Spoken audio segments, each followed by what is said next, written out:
all been sitting extremely patiently for the celebratory occasion, and I am just so delighted to be here to celebrate with all of you. It was just about 6 months ago when the Massachusetts Down Syndrome Congress had its very first Advocacy Day at the State House. And people turned out in full force, and you've done it again today. I see so many beautiful families with their children with Down syndrome and other intellectual and developmental disabilities here to basically say you were here in Massachusetts when the Massachusetts legislature stood up and said people with disabilities deserve to have meaningful, fulfilling lives in the community, and we want to make sure there is policy in place for them to be successful. And isn't it wonderful? You can see Melissa Riley up here, Brian Heffernan, John Anton, these wonderful leaders that are role models. You heard just a few minutes ago about what the National Background Check Bill is all about. And it's been a decade of people fighting for the passage of this very important legislation.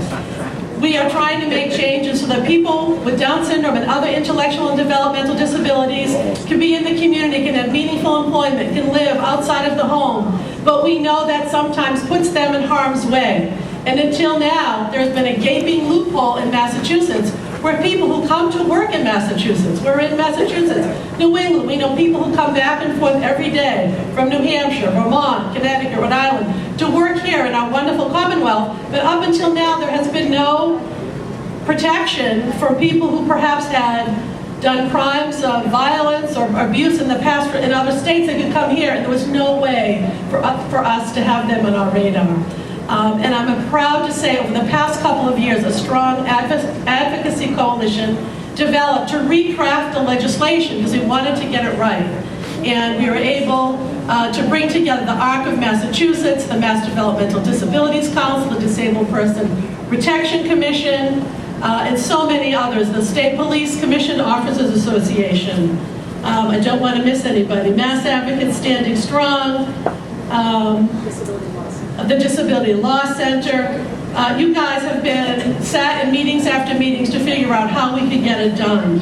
And the leadership on the state level, from the governor, from Therese Murray and Speaker DeLeo, you guys came to our advocacy day and you said, if it comes to our desk, we're going to get it done. And you stood by your word and you did it for us. Thank you so much.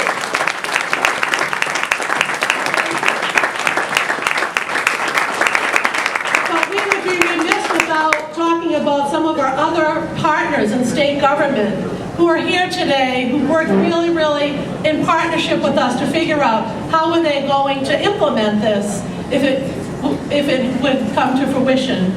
And thank you so much for the leadership of Commissioner Elin Howe.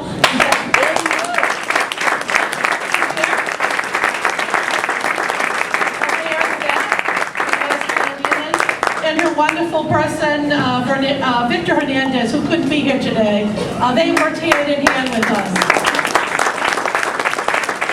And Mayor Marty Walsh, who was our partner from the very beginning and our original bill sponsor, couldn't be here.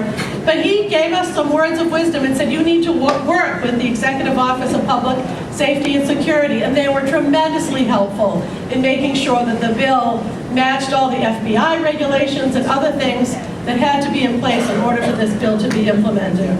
So thank you to them, along with the Executive Office in Health and Human Services, again, the DD Council, and everybody who are part of these many different organizations. Leo Sarkissian is here. Obviously, Barbara L'Italian was so important. Kristen Britton, Jeffrey, Jeff Misilo is here. Tara, from the Disabled Persons, sorry about that, ADDP, Association for Developmental Disability Providers, have all been instrumental, so thank you. But I particularly want to thank the families because this legislation was important to you.